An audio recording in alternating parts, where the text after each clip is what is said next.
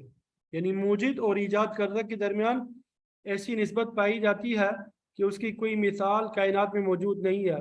تو یہ انتہائی پوشیدہ اور غامض چیز ہے کہ اللہ تعالیٰ نے کائنات کو کس طرح ایجاد کیا. یہ انسان کی عقل اور فکر سے باہر ہے. البتہ یہ ہوا ضرور ہے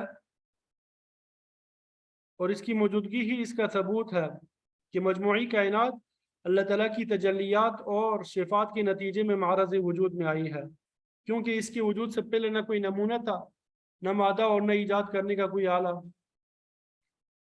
جب کائنات بحیثیت مجموعی وجود میں آ گئی تو پھر اللہ تعالیٰ کی صفت خلق کار فرما ہوئی، یعنی ابداع کے بعد دوسرے نمبر پہ صفت خلق نے کام کیا. اگر پہلے مادہ موجود ہو تو اس سے کسی چیز کو بنانا خلق کہلاتا ہے. یعنی جب مجموعی کائنات ایجاد ہوگی تو پھر اللہ تعالیٰ نے مٹی سے آدم علیہ السلام کی تخلیق کی اور فرمایا خلقہ من تراب، اسے مٹی سے پیدا فرمایا. تو ابداع اور خلق میں یہی فرق ہے. ابداع کے ذریعے مٹی کو بغیر کسی مادے کے ایجاد کیا اور پھر اس مٹی سے آدم علیہ السلام کو خلق کیا. حدیث میں آتا ہے کہ اللہ تعالیٰ نے تمام سطح زمین سے مٹی لے کے آدم علیہ السلام کا مجسمہ بنایا، اس کے اعضاء بنایا اور پھر اس میں روح ڈالی تو انسان زندہ ہو کے کھڑا ہو گیا. پھر اللہ تعالیٰ نے اس ایک نفس سے یہ ایک نوع انسانی کا سلسلہ چلا دیا. آدم علیہ السلام کی طرح جنات کی تخلیق کے متعلق ارشاد فرمایا وَخَلَقَ الْجَانَّ مِن مَارِجٍ مِن نَار، کہ جنات کو آگ کے شعلے سے پیدا کیا. یہاں بھی آگ کا مادہ موجود ہے جس سے جنات کو پیدا کیا.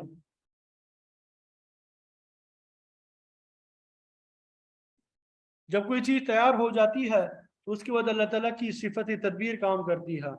پیدائش کے بعد انسان، حیوان، پرندوں اور درندوں کا بتدریج جوانی کی عمر تک پہنچنا، پھر بڑھاپے میں اس کے اعضاء کا کمزور ہو جانا، حتیٰ کہ بتدریج موت کی آغوش میں چلے جانا، یہ اللہ تعالیٰ کی صفت تدبیر ہی کا کام ہے. اسی طرح نباتات اور درختوں کی پیدائش کے بعد انہیں بڑھانا، ان میں پھل پیدا کرنا اور پھر اپنی مقررہ مدت پوری کر کے ختم ہو جانا، سب اسی صفت کا کام ہے. کائنات میں موجود چاند، سورج اور دیگر سیاروں کو ایک مربوط نظام کے تحت چلانا، دن اور رات کا آگے پیچھے ہونا اور کبھی بڑے اور کبھی چھوٹے ہونا، بادلوں کا آنا، بارش کا برسنا، چاند اور سورج کا گہنا اور اسی طرح سورج کا ہمیشہ ایک طرح رہنا جبکہ چاند کا بڑھتے گڑتے رہنا. ہر کام کی ابتدا، یہ جتنے بھی کام ہے یہ اللہ تعالیٰ کی صفت تدبیر ہی کی مرہون منت ہے. اللہ تعالیٰ نے خود فرمایا یدبر الامر من السماء الى الارض، کہ جو آسمان سے لے کے زمین تک کے تمام معاملات کی تدبیر کرتی ہے. ابداع اور خلق کے بعد صفت تدبیر تیسرے مرحلے میں کام کرتی ہے.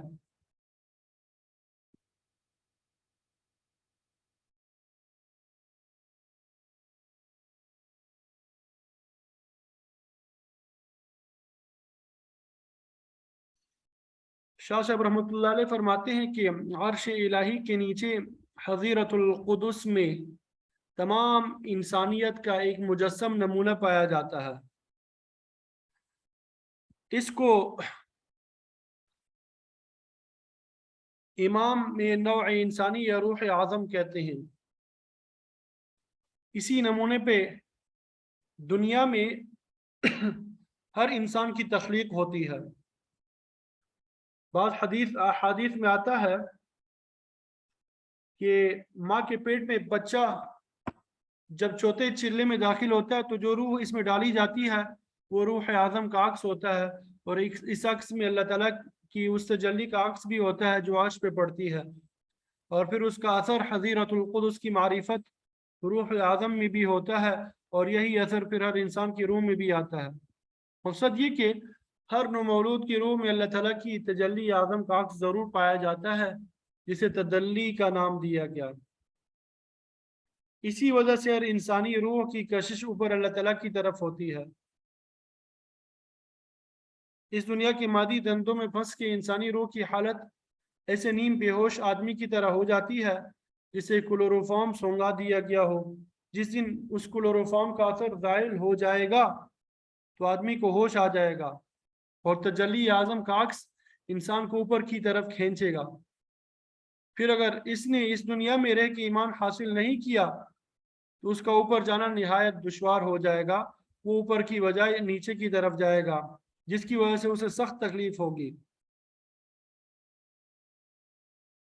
بہرحال یہاں پہ اللہ تعالیٰ نے اپنی صفت ابداع کا ذکر فرمایا کہ اس نے اس صنعت کے ذریعے آسمانوں اور زمین کو بغیر نمونے مادے اور آلی کے پیدا فرمایا۔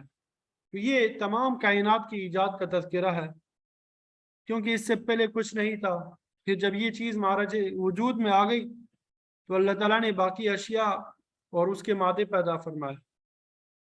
پھر فرمایا ان یکون لہ ولد ولم تکن لہ صاحبہ، کہ جو اللہ تعالیٰ ہر چیز کا خود موجود ہے اس کی اولاد کیسے ہو سکتی ہے حالانکہ اس کی بیوی بھی کوئی نہیں ہے۔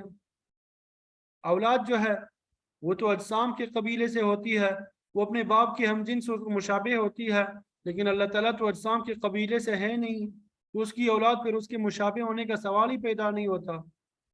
لیس کمثلہ شیء، اس کی مثل تو کوئی چیز ہو نہیں سکتی، اس لیے اللہ تعالیٰ کے لیے اولاد بھی نہیں ہو سکتی۔ وخلق كل شيء، وہ تو ہر چیز کا خالق ہے۔ کائنات اور اللہ تعالیٰ کے درمیان خالق اور مخلوق کی نسبت ہے۔ جو چیز مخلوق ہے وہ خالق کی اولاد کیسے ہو سکتی ہے؟ کیونکہ اولاد تو ہم جنس ہوتی ہے، لیکن اللہ تعالیٰ کی جنس سے کوئی دوسری ہستی نہیں ہے، وہ یکتا ہے، وہ لا شریک ہے۔ وَهُوَ بِكُلِّ شَيْءٍ عَلِيمٌ، وہ ہر چیز کو جاننے والا یعنی عالم کل ہے، اس کی نظروں سے کوئی چیز اوجھل نہیں ہے، وہ ہر شخص کی نیت اور ارادے تک سے واقف ہے۔